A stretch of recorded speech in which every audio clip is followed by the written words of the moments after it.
All of you have extraordinary capabilities. All of you. You have to decide if you are willing to do the things to put you in that category. Rich people don't sleep 8 hours a day.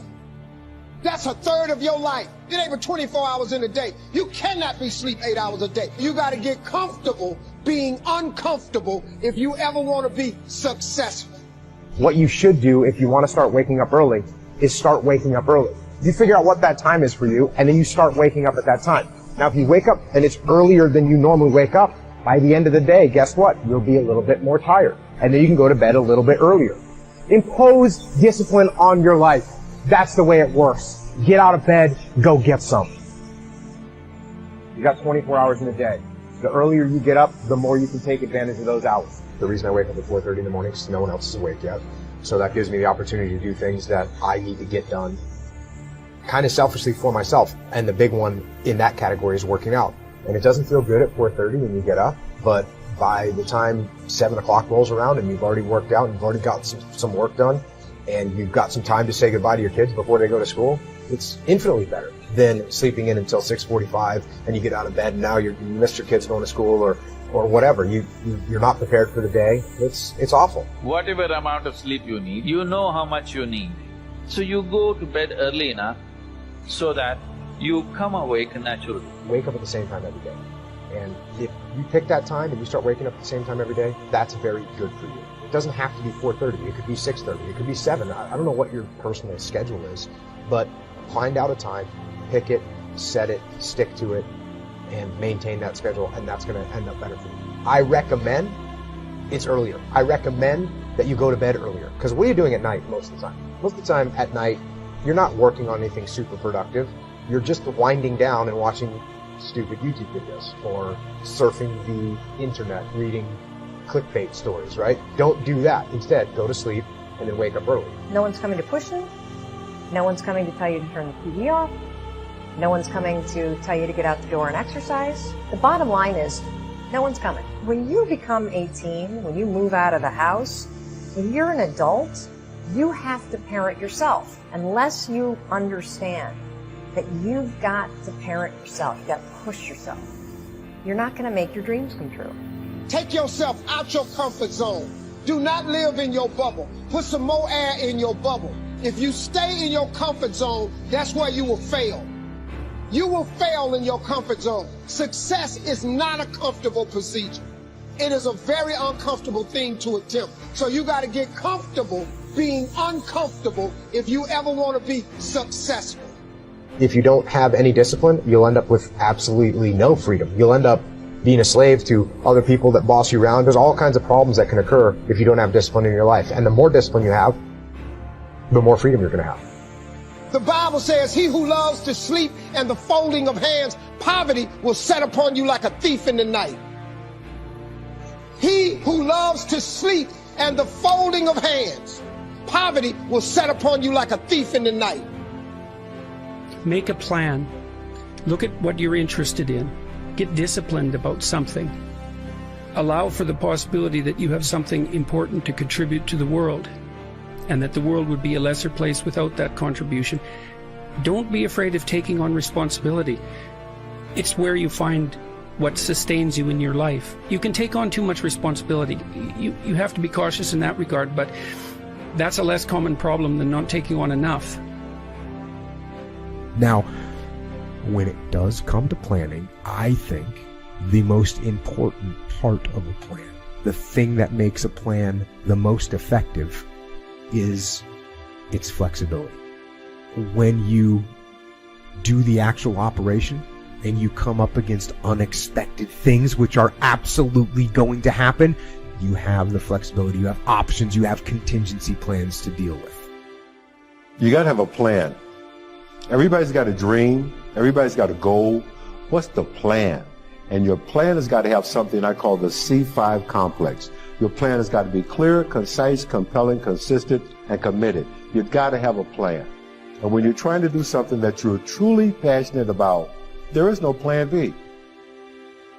A lot of the things that people regard as traps are actually the means to their life. You know, often young people are afraid of commitment, for example, in the context of a romantic relationship. And because they feel that that's going to interfere with their pursuit of something more valuable. But that's just not the case. You're not going to find something more valuable in your life than a committed relationship with someone that you love, that sustains itself across time, and that in all likelihood produces children. That's life. So don't be afraid of that, or be afraid of it, but don't let that stop you from pursuing it. When you see transition really start to happen, when you really want to transition to something, master it. There's no limits. You know, don't let the world ever put limits on you. You can do anything you want to do, but make sure if you have a vision, make sure the vision is written. You know, make sure you have something to actually chase and not just hoping and wishing and all these different things. So put your plan together and then work the plan. Don't work somebody else's plan, right? That's one thing about the league. I love the league, but the league is somebody else's brand, right? You have to create your own brand yourself. Come up with a good plan. Don't come up with a perfect plan that takes you 2 weeks to come up with. That's not going to help. That said, a good plan, violently executed now, is better than a perfect plan executed next week. Pay attention. Watch how it's unfolding.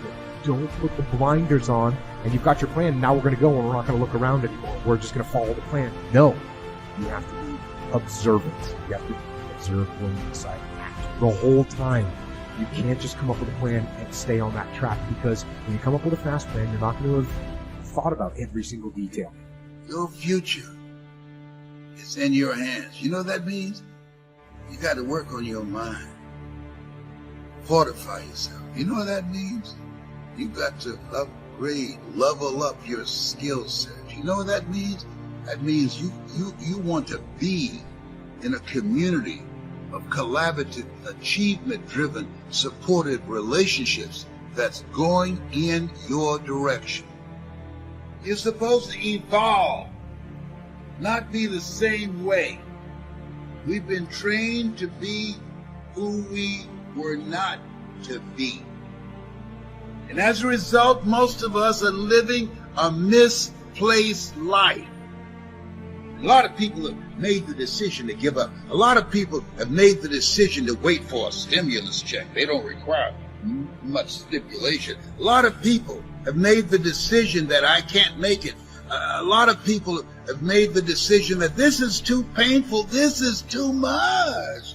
No. A lot of people have thrown in the towel. It's a new day. And it's a new day, it's got to be a new you. You got to be willing to transform yourself. So, be flexible, but stick to the plan, but be ready to adjust, but stick to the plan. And that's totally contradictory, and I know that, and I apologize, but that is what leadership is. Leadership is balancing those dichotomies. I've told people to learn to use a schedule. And people often hate schedules because they act as their own tyrants, right? They say, well, you have to do this unpleasant thing, and then here's another unpleasant thing you have to do. And you do that for about 3 days, and you think, to hell with this, I'm not doing that, and you fall off the wagon. That isn't what you're supposed to do with a schedule. You're supposed to use it to design the days that you would like to have if you were taking care of yourself. And so you got to treat yourself like a good boss would treat a valued employee, and not like a tyrant would treat a slave, because the slave will rebel. And people say, well, I don't follow through on my plans. It's like, well, they're probably not very well formulated, and maybe you're doing it because of an external moral obligation, something not really your plans, right? And B, you're acting like a tyrant and a slave, and that's a bad relationship to have with yourself. You've accepted that where you are is where you're going to be. You've already lost. And there's no power in that. There's no power in that. That's like staying right here. You're not popping the clutch. You're not going forward. You made a choice to just stay here. And that's your responsibility. And I'm not saying it's going to be easy. I'm not saying there are challenges, problems, obstacles, issues, fears. But when you quit right here, you're right. This is where you're going to be. Growth is not an automatic process. If you're going to grow, you're going to have to do so intentionally.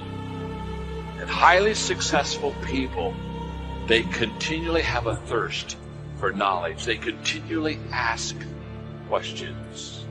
The secret of your success is determined by your daily agenda. The secret of my success is determined by what I do today. I believe that so much that a few years ago I wrote a book called Today Matters. Basically, in that book, I talk about the fact that we over-exaggerate yesterday, we overestimate tomorrow, and we underestimate today. If you do not have it written down, your chances of it happening is reduced drastically because it's a principle of success. Write the vision and make it plain so that he who reads it will run to it. And even though it tarry, wait for it, for surely it will come at an appointed time. See, my first vision board I wrote when I was 10. I didn't know it was a vision board. The lady asked me what I want to be when I grow up. I wrote I want to be on TV. I wrote it at 10. I kept that paper till I was 27. I read it. I flunked out of school. I'm on my third marriage. I lost everything twice. I've been living in a car for 3 years. But I kept reading my paper. Guess what? I'm TV star. I'm on TV. This is how this works. Now, I wrote it at 10. But surely it will come at an appointed time. I did not get on TV till I was 38. We got to be more determined and stronger and be willing to do whatever it takes to live our dreams and create a future for our children. You got to be stronger than the forces working against you. Can't take any breaks. No. Absolutely not. This is a new way of being. This is different. And the secret is to maintain commitment through all the frustrations, through all the disappointments, through all the setbacks that we will experience, and working to bring about change. That's how change comes about. People. You're not a witness. You're a participant. You want to be actively engaged in life. Harv's man was right. We should be ashamed to die until we've made some major contribution to humankind with our voice, with our story, with our energy, with our efforts, with our intelligence, with our abilities, with our dreams. Write everything you want on a piece of paper. Everything. I don't care. Use your wildest imagination. If you can think it, you can achieve it. Write it on a piece of paper. Read it every morning and every night. Come back here 1 year from today and see how much of that stuff then came true. That's all successful people have. If it's not written, you reduce your chances greatly of it ever occurring.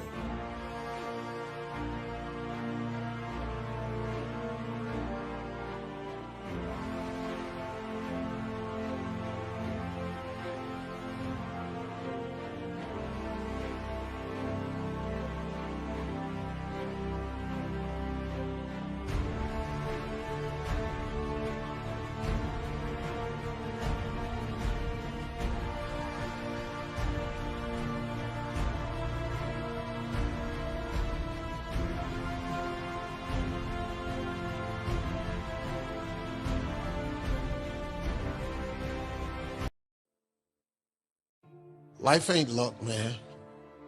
This is what life is. Life is hard work, life is faith, and life is grace.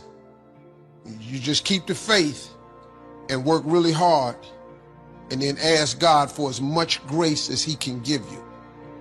He gives you stuff you don't deserve. That's what you want out of life. Justice is when you get what you deserve. Mercy is when you don't get what you deserve.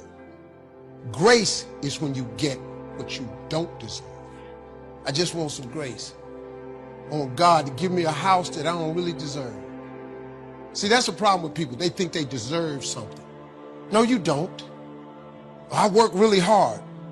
Everybody work hard. You just need some grace, man. You just need God to give you something that you didn't even ask for. That's when life get real special for you. So you can want all you want, but if you line up with the will of God, what God has planned for you is way better than anything you could ever plan. That's how you get the life of your dreams, man.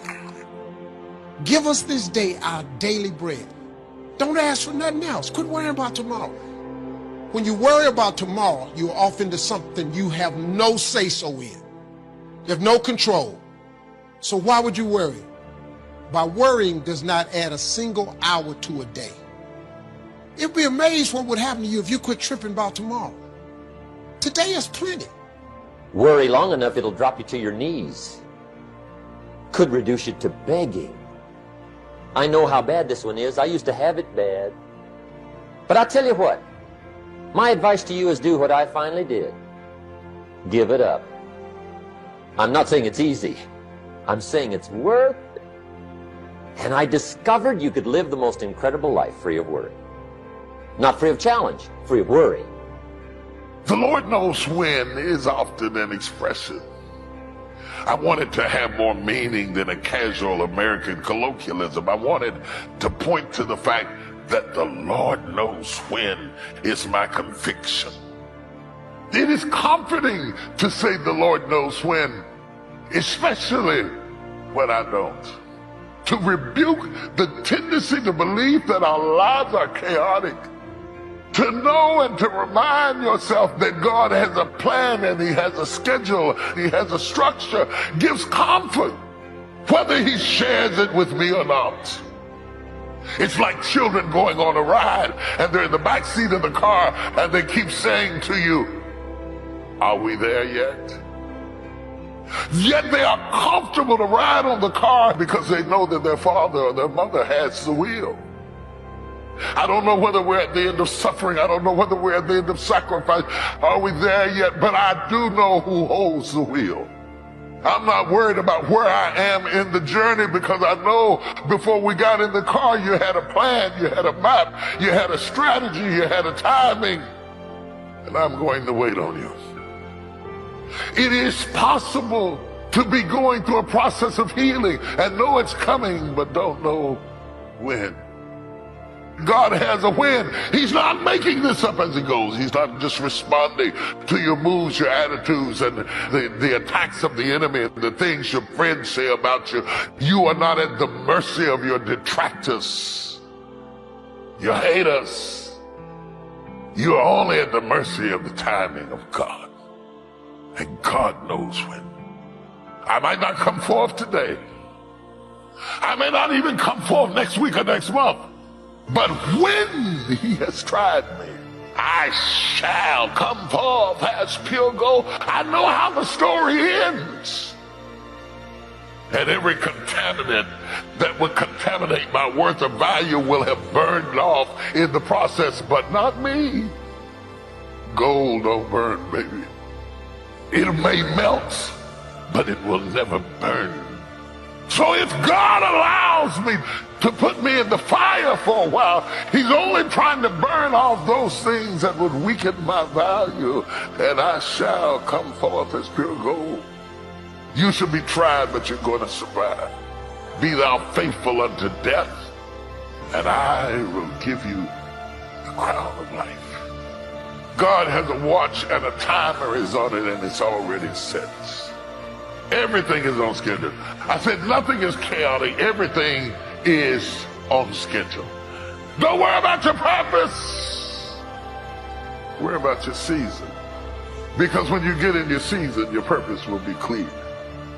God knows when. God knows how. God knows what. There are times you go through a season of mourning, a season of struggle. I've gone through seasons of weeping. Not a few minutes or an hour, seasons of weeping. God has a time already set aside. Didn't you hear the bell ring? Did you not hear that weeping may endure for a night, but joy comes in the morning? Do you not know that God has a when? You don't know what God's gonna fight with, but I declare God's gonna get you out of this. You don't know who God's gonna use, but God's gonna get you out of this. And all of a sudden, He began to turn everything around. In one moment, the weeping turned to laughter. and your tongue was singing. And all of a sudden, I am going to bless you so good that even the unbelievers are going to say the Lord have done great things for them. You know, people they write books about success, and people kill me when they write about success, but they don't tell people about God. You're trying to be successful without God, you ain't gonna make it. You might make it a little way, but you can't stay there. You have to have faith, man. You don't believe in God? Go to hell. If you want to go to hell, I'm perfectly comfortable with that. Just don't drag me with you. I was interviewing this guy. He said, well, Steve, you're opposed there's no heaven. Well, then I lived the best life I could and there's no heaven. You got a bigger problem. Pose it is. I don't believe God would burn us up. Well, why take a chance? You know the real reason I want to go to heaven? Because I want to see my mama. I remember when I bought the home for my mother and she came. That was my first major goal. And as she went from room to room, looking at the house and saying, thank you, Lord, no one ever could have convinced me that this could have happened to me. She said, no one could have convinced me that day when I walked in that house and this lady was holding you and your brother. And she said, ma'am, I want you to promise me two things. She says, one, promise me that you won't separate them. She said, I promise I won't. I've never had children. I promise I won't separate them. And she said, promise me that you'll never tell them about who I am, because if my husband ever found out, he would kill me. And she said, as I held y'all in my arms, I never had any children of my own. I didn't know how I was going to do it, but I knew with the help of God, I will do it. My mother had a dream of having children. She didn't know how she's going to do it. You're going to be just like that. Well, you don't know how you're going to make this happen, but you just feel within yourself some way, with the help of God, I'm going to make it happen. No matter how bad it is or how bad it gets, I'm going to make it. It's possible for you to live your dream. It's necessary that you associate with winners, that you are relentless, that you never give up. You've got to make it your personal business to make it happen. That it's hard, but you've got to say, I'm the one. But you know it's going to be hard, but find out what will make it worth it for you. The people that are living their dreams are the people that know that if it's going to happen, it's up to them. The people that are running after their dream know they're going to have hard times. They keep on running because they're saying within themselves, I'm the one. I'm the one. No matter how bad it is or how bad it gets, I'm going to make it. Shake somebody's hand on your right and left and say, you got to be hungry.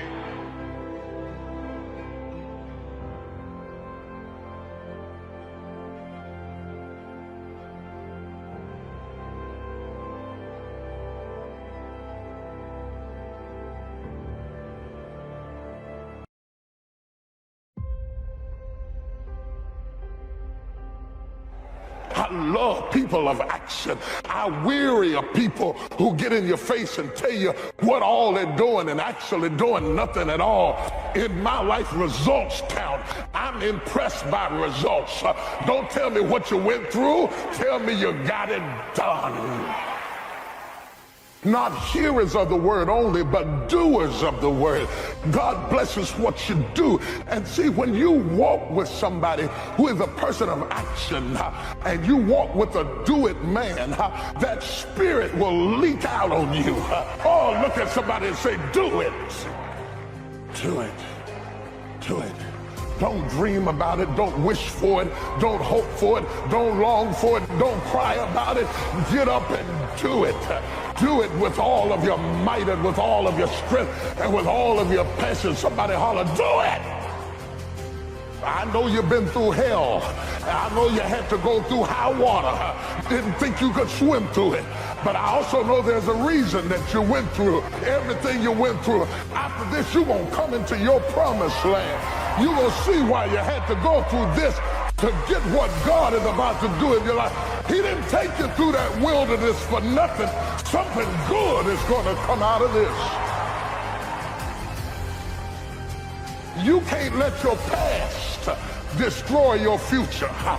You got to get rid of the stuff behind you so you can lay hold to the stuff that's before you. Look at somebody and say, get it off you. I don't know who I'm preaching to, but whoever it is, you're getting ready to go to the next level. You're getting ready to go into a brand new dimension of thinking and living and breathing. And a whole lot of things had to change in your life. But the Lord said, after this, get ready, get ready. Some of you have been standing waiting on God to help you. You better go ahead. Slap somebody and say, do it. You've been praying about it, but it's time to do it. You've been waiting on a sign, but it's time to do it. You've been waiting on God to respond, but he already gave you the answer. Do it. Give it everything you got. Put your heart in it. Most people, when they're working on dreams, they don't give it everything they have. All you can do is all you can do. And all you can do is enough. Most people don't do all they can do. Most people go through life holding back. Answer your calling. Whatever you're called to do, don't count yourself out. Don't say, I can't do that. Many of us go through life saying no, and you don't even know what you're saying no to. You don't know what you cannot do if you're not willing to challenge yourself. Whatever it is that you don't know how to do right now, you can learn. I did not know how to speak for major corporations. I didn't know how to do that. But I decided to become a student. If you do your research, if you do your homework, if you make the commitment that I'm going to learn, when you look at what do I have going for me and drop your buckets where you are, decide I'm going to work and get myself together. A guy named Jim Rohn said, if you develop your gifts will take you places that you'll never begin to imagine. I mean, how bad do you want your goal right now? I think there's a lot of people in the world today, because it's a really niche thing to talk about, I want this is my outcome, this is my goal. Like, how bad do you want? Do you want it as bad as breathing? Do you want it as bad as anything you ever wanted in your life? And if you calibrate it at the highest enough levels, what I found is the people that are the hungriest, they find a way. When you know why you want something, when it's desperation, the power of being desperate is something that most people avoid. They think desperation is a weakness. And I'm here to tell you, desperation is one of the most powerful emotions you could possibly possess, because when you're desperate, you find reserves and reservoirs of ideas, talents, and a strength that you don't know you have when you find yourself in a desperate situation. So ironically, the one thing most people avoid in their life, hunger, which is caused by being desperate. When you're starving, you become desperate. Think of somebody who's starving on the street. How resourceful would you get if your children were literally starving and you had to feed them? So the number one thing we need more than anything to win is hunger, which comes from a state of desperation. Yet we're constantly trying to comfort ourselves in the real world to avoid the state of being desperate. And I'm telling you that I think you need to embrace desperation again in your life. Like, do you want it so bad that you're desperate for it? All of the silly things that happen that we let slow us down is related to our lack of hunger and desperation. And so I'm here to ask you, how desperate are you for what you want? Like, here's what I think. I think most people would just like their goals. They'd like their outcome, but they're not hungry for them. They're not starving for it. They're not desperate for it.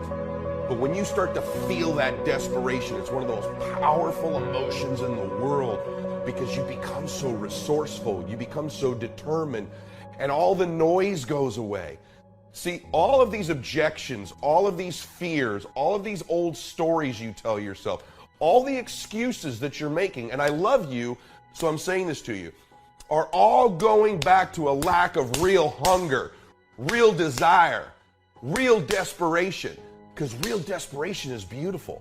The most alive you'll ever feel, ironically, is when you're the most desperate. You talk to people who are the closest to death in an accident, and they'll tell you, ironically, it was the most alive I've ever felt.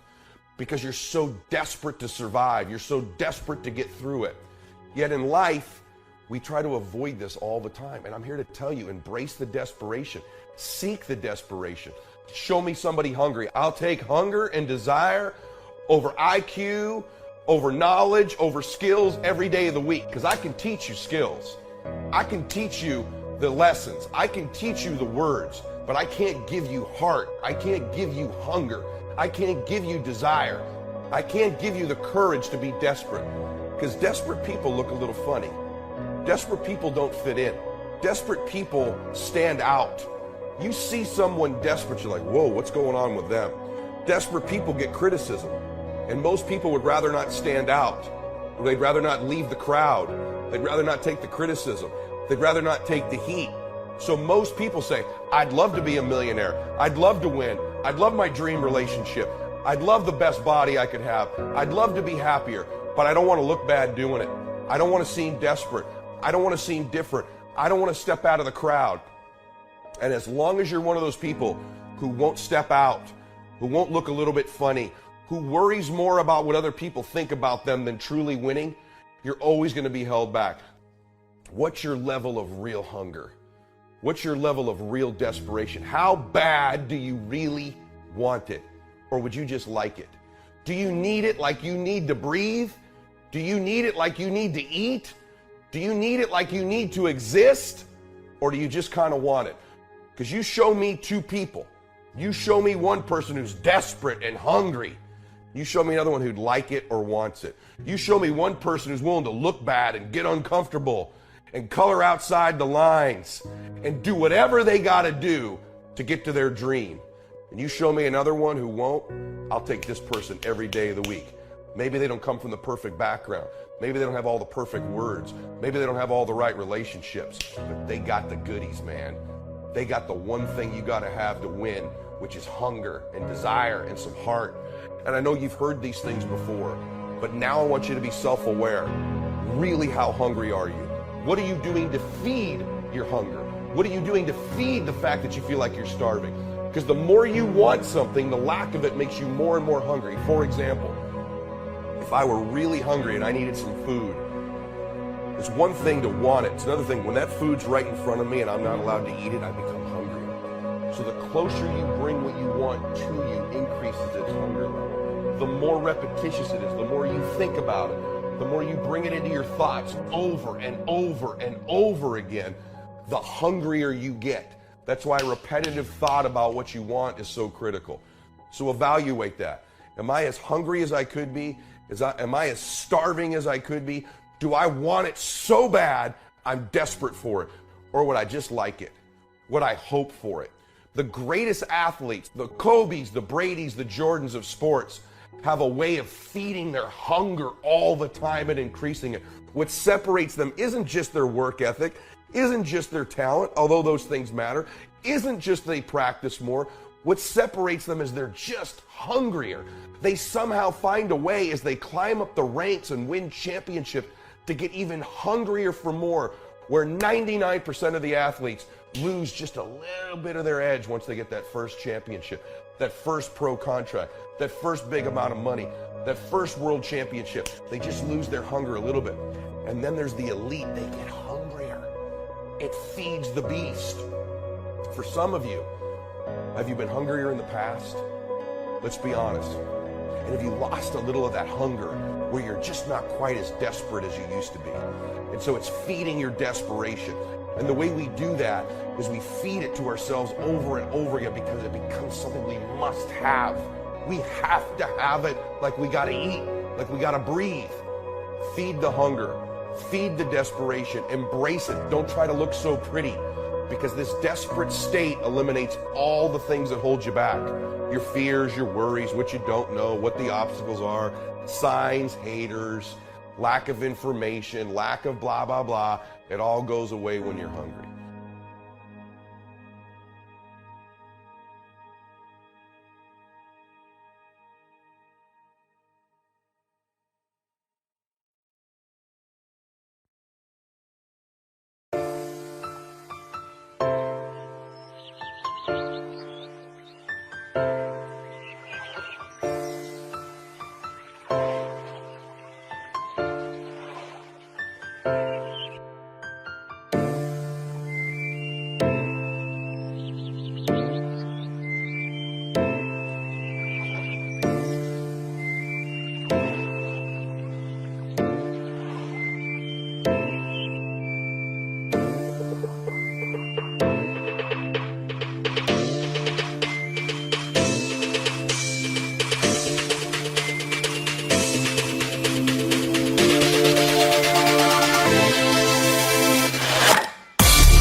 Life is a series of emotional ups and downs.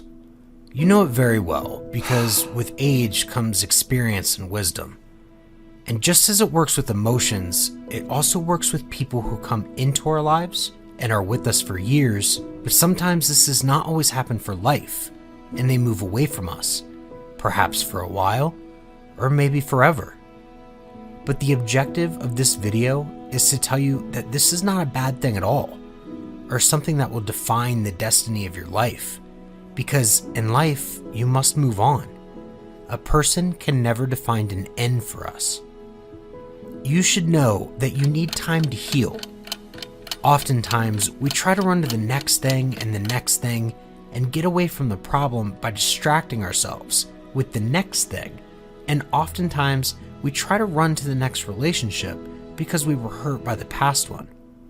But when we are hurt, we don't give ourselves time to heal, only deepen the wound even more and more. I think of it almost as a cut on your body. When you cut yourself and you keep touching it and allowing it to be exposed to danger, you slow down the healing process. But when you allow time for it to grow and heal, you find that you're better much faster. I think it's the same mentally as well. We'll probably all struggle with something in our mind and at some point in our lives, and we try to distract ourselves with things from the actual problem, but that only goes so far. But I find it in the Son of God. I just give it to God's hand. I'm bringing my pain and He brings me joy over and over, healing and being healed. Give yourself time though. Take breaks sometimes. Just sit and be alone for a while. It's a hard thing to understand, and it's a hard thing to try to process by yourself because it hurts. Like the feeling when you first get a cut and you put alcohol in it, or put something under it to clean it. It burns a little bit, but after a while, it leaves you better than you would have been without it. We must understand that everything has its cycle, and if a person has already fulfilled theirs with us, we must respect their decision and move on in life. Because nothing ends because a person is missing, because we have the ability to be happy of our own account without asking anyone for anything. You just have to have the faith that everything will be fine in the hands of God, since He will bring you something much better in the future. And I'm not just talking about couples, but about a better well-being in your life. An important thing to do is talk, either with a friend or with someone you trust. There's nothing more healing than talking all your thoughts out of yourself and turning them into words. In this way, you will be helping yourself almost without knowing it, since by listening to you, you understand what your problem is and how you can improve. Take your time, do things that you know you enjoy, find new activities that you enjoy doing, since after living with the person for so long, surely you've forgotten a bit what it was like to enjoy moments of solitude.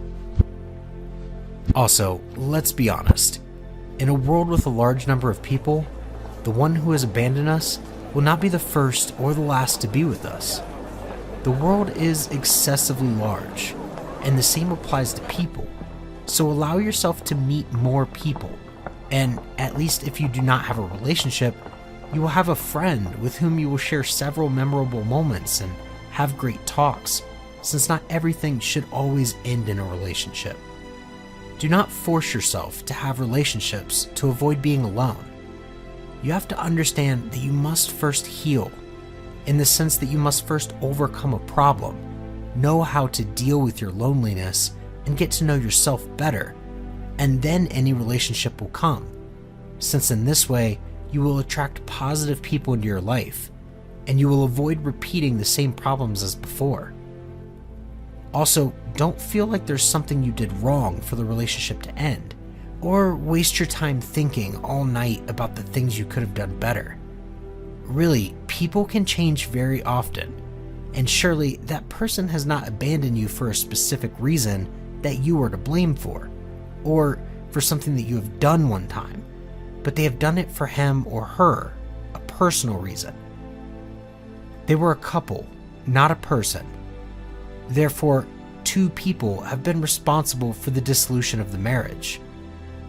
If the two people were responsible for maintaining the love, the two people are responsible for the fact that the shared dreams did not come true. Cheer up. To build a different life, we must learn to live in another way, enjoying life and giving thanks to all the opportunities and experiences that we have in our day-to-day. Feel excited for all the wonderful experiences and for all the incredible changes that are about to come into your life. Everything with faith, and that God will help us in the process. In this way, nothing will be against us, and everything will be fine. Thank you again for watching our videos, and please, don't forget to subscribe to your channel, Motivational Vibes. Feel free to leave feedback below in the comments section. How can we improve our content? What kind of videos would you like to see? Let us know in the comments.